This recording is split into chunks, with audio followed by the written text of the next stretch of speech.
Hello Sambanna, సాంబన్నే కదా మాట్లాడేది? మొన్న మీ ఊళ్ళో పొల్లు ఉందంటివి కాదే, మా ఓనికి అడుగుదామంటివి. ఏమాయ మరి ఎన్నర రమ్మంటావని ఫోన్ చేసిన. అయ్యో నీకు చెప్పలేదు అరే తమ్మి, పిల్లగాడు జరంతా కురుసగున్నాడు అనుకొచ్చిందట పిల్ల. ఈయన పెండ్లి నాకు సావుకొచ్చేగానే ఏడ పిల్ల దొరకదాయే. చదువుకున్నోళ్ళు మెచ్చరైరి, చదువుకోనోళ్ళు మెచ్చరైరి. ఇప్పటికీ 20 సంబంధాలు చూస్తే ఇంకేం చేయాలనే? ఈ ఒగ్గిట్లుంటది ఊర్లల్లా పెండ్లి కాని ప్రసాదులు ఇండ్లల్లా. అర్థమయ్యే ఉంటది. హౌ పక్కా పెండ్లి ముచ్చటే, కాకుంటే మలుపులుంటాయి ఉల్లో.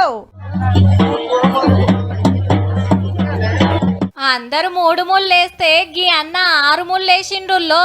ఆవు ఒక్క పారే ఇద్దరిని లగ్గం చేసుకున్నాడు. అట్లా అని అక్క చెల్లెండ్లు కాదు, ఒక్కూరు కాదు, కానీ ఇద్దరిని లవ్వాడిండు. 2 దిక్కుల పెద్దలను ఒప్పించి మనవాడిండు. పేరు చత్రుషావ్. ఉండేది కొమ్రం భీం జిల్లా పూనగూడ.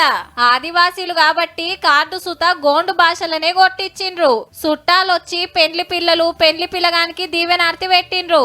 ఇద్దరిని మంచిగా చూసుకుంటా అని ప్రమాణం చేసిండు పిల్లగాడు.